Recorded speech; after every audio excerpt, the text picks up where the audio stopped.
One among them is Lakshya, who is a student of Pujya Swamiji. She's done her 3-year course with him. She's actually from Holland. She spent a lot of time living around the world, but in 2010, she settled in India. She is a yoga teacher, and all forms of yoga is that she teaches. She runs classes across. She does Hatha Yoga, she does Yin Yoga. But for what she's going to do for us is called Yoga for All. When we were making the schedule, we tried to call it Chair Yoga. Right? She didn't like the title. She said, no, make it Yoga for All. Right? But in a sense, what she's going to make us do is she's going to make us stretch a little wherever we are. I know it's an auditorium, and therefore you don't have too much space to do yoga, but let's see what we can do sitting on the chair. It does two things. It shakes off the inertia and hopefully builds an appetite as well. Right? Lakshya, are you all suited up? Yes. Yeah. All yours.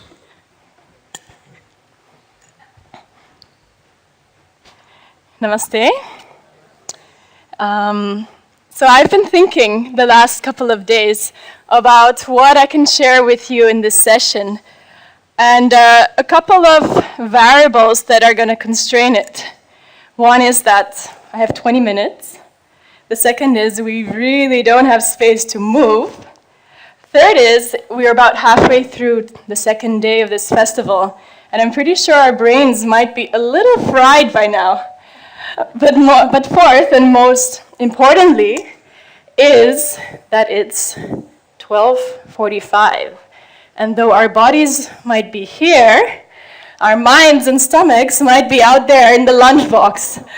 So I thought, what can I do using these variables with the space that we have and the time that we have? And the most obvious asana that came to my mind was Shirshasana. So duck your heads down and kick your legs up. Okay, thankfully there are a few other options as well.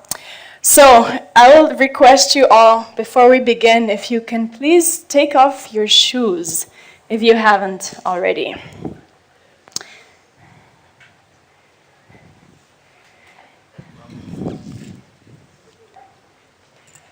And place your feet on the ground.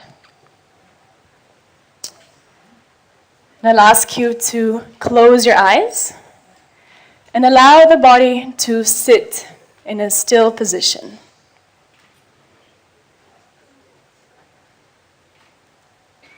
Keeping the body as quiet as possible. I'd like you to now bring your awareness into the bottom of the feet and feel the connection down with the ground below. Unfortunately, these days we all wear shoes and chappals, so we don't have this opportunity to actually feel the ground that we stand on, that connection to Bhumi Devi. So I'd like you to feel into all parts of the feet that are touching the ground, all the toes, the heel,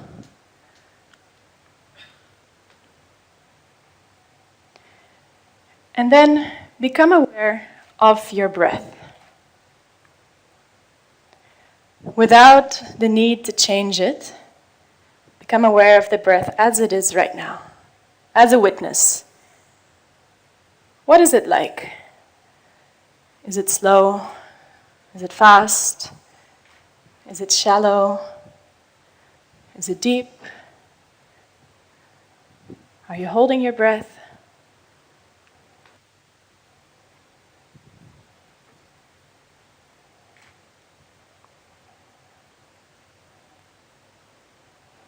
And now I'll ask you to start deepening the breath. Taking slower and deeper breaths. And feel the movement that takes place in your abdomen as you breathe in and out. With every inhalation, expanding the abdomen gently. And with every exhalation, allowing the belly to come back in. continue this for a couple of rounds of slow and deep breathing.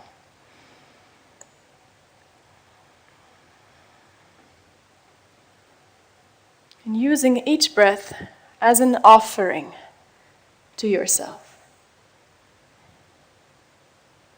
If you are Ishvara, then each breath is an offering to Ishvara. Your breathing is a constant puja.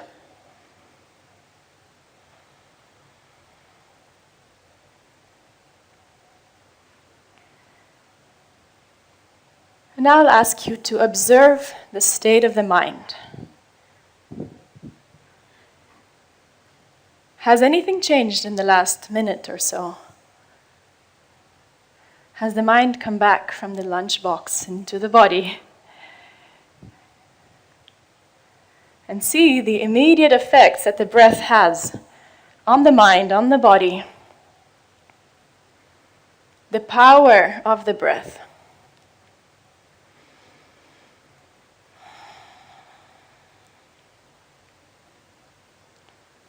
And now, before it becomes all too relaxing and we doze off to sleep, I'll ask you to open your eyes again.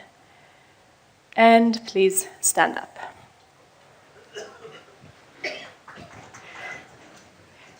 Join the feet together. We're going to practice an asana, which is called Tadasana. Tada means mountain. So looking down at our feet, raise your toes up for a moment, stretch them up, and then lower them down. Then shift your weight forward and backward. Find the play of balance as you move your body forward and back. And see if you can find a central position where you have complete balance, using all four corners of the feet. So there's balance using the heels as well as the ball of the feet. And then come back to standing still. I'll ask you to lift your toes up once again, and this time spread your toes wide apart, like crow's feet. And we're going to place our toes down one by one. So starting from the little toe, only the little toes touching down, then the one after that, then the middle toe coming down, the next one. So now only our big toes are lifted up. And the toes are still spread wide apart, even though they're down. And then very slowly, we are going to place the big toes down. Like BKS Iyengar says, how can we know God if we don't even know our big toe?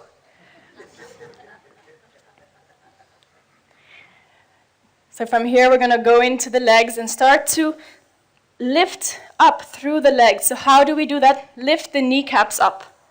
Raise the kneecaps up. Good. That doesn't mean going on your toes. It's just the kneecaps. Engage your thighs. So that should already have happened by lifting your kneecaps up. And then from here, we're going to gently tuck the tailbone under. A lot of us are standing with an overarched back without realizing. So gently tucking the tailbone under. And then lifting the chest up.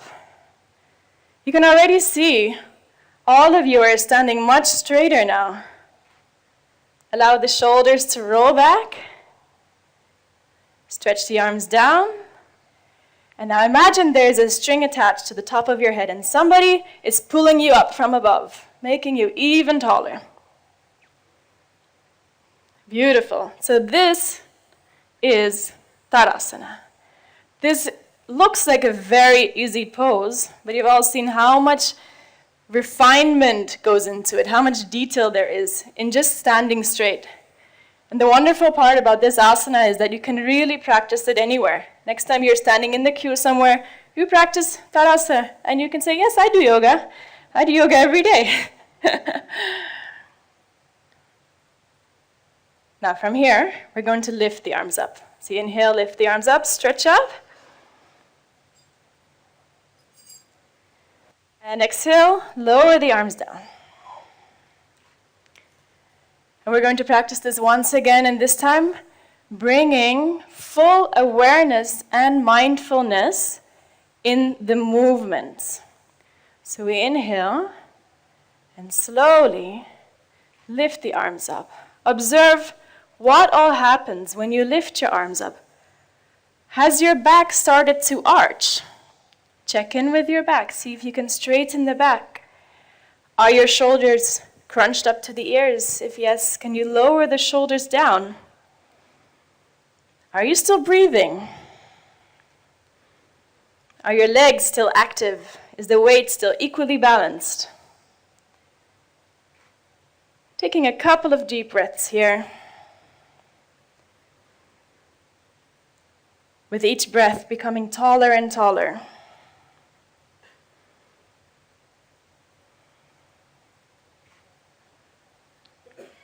Is there life in their fingertips? See if you can stretch your fingertips up. That's it, beautiful. All right, and slowly release.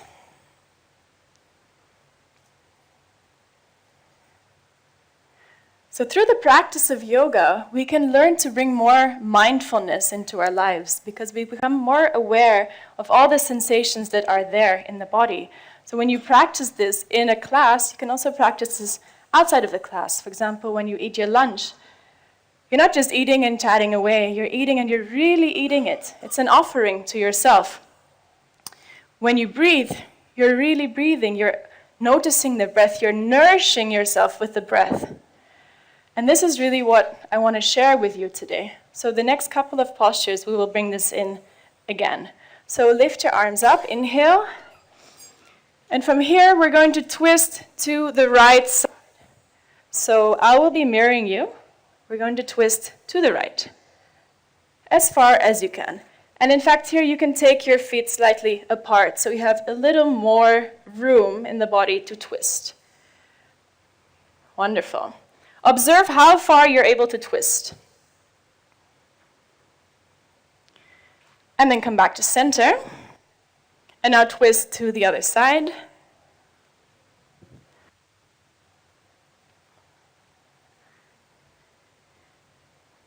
And come back to center. Now close your eyes.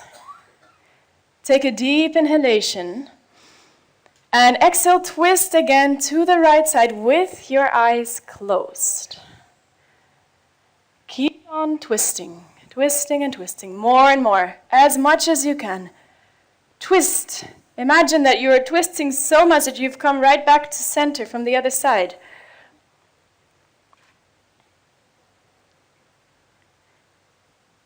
And come back to center. Again, take a deep inhalation.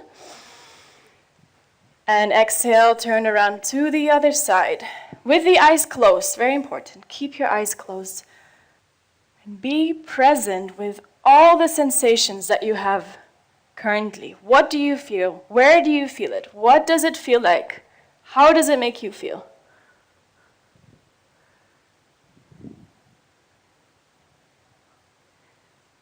Wonderful. And you can slowly come back to center and release your arms. Now, I don't know if you are aware of it, but most of you have twisted more when your eyes were actually closed and when you were doing the practice with more awareness inside the body rather than the distractions that we get from looking around. So this was the physical part of our practice today. You can now sit down again. And I'll take you with me for a few more minutes. Please close your eyes.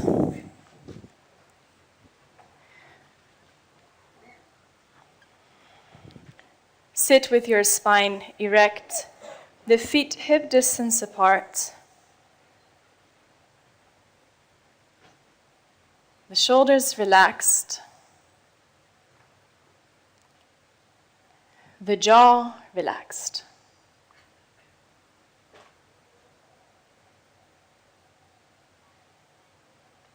We're going to take a couple of deep breaths. And I'll ask you to count your breathing. So every time that you inhale, count till 5. 1, 2, 3, 4, 5 at that pace. And every time you exhale, count to 5. 1, 2, 3, 4, 5. Inhale.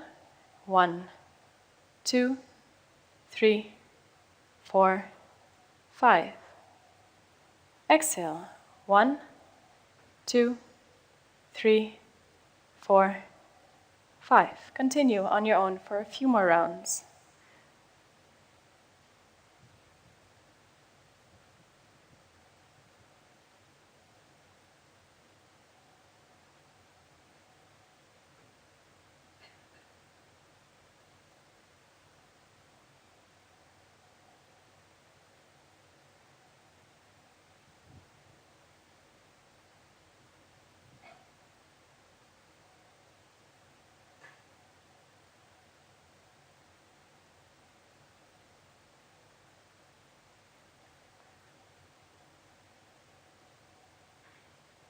Observe how long does it take for the mind to run away somewhere else. And if it has run away, can you bring it back? Can you stay fully present with what's happening now, in this very moment?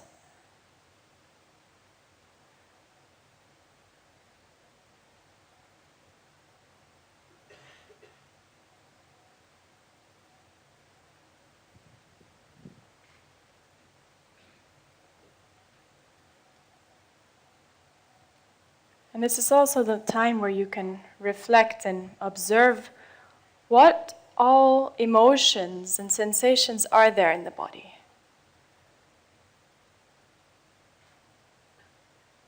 And instead of saying or thinking, I am sad, we can think, sadness is there. Or instead of thinking, I am happy, happiness is there. I am hungry, hunger is there. You stay in the seat of an observer, like we heard so beautifully in Swamini's talk about emotions. And instead of identifying with the emotion, which you are not, you observe it.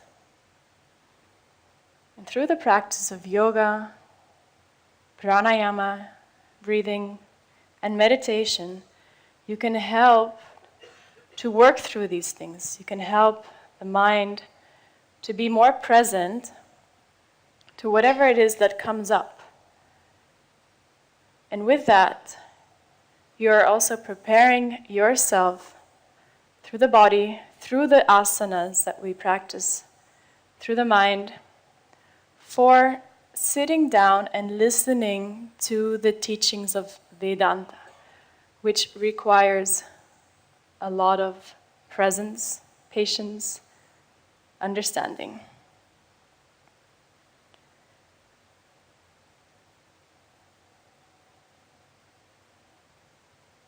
Namaste. Hari Om. Thank you very much.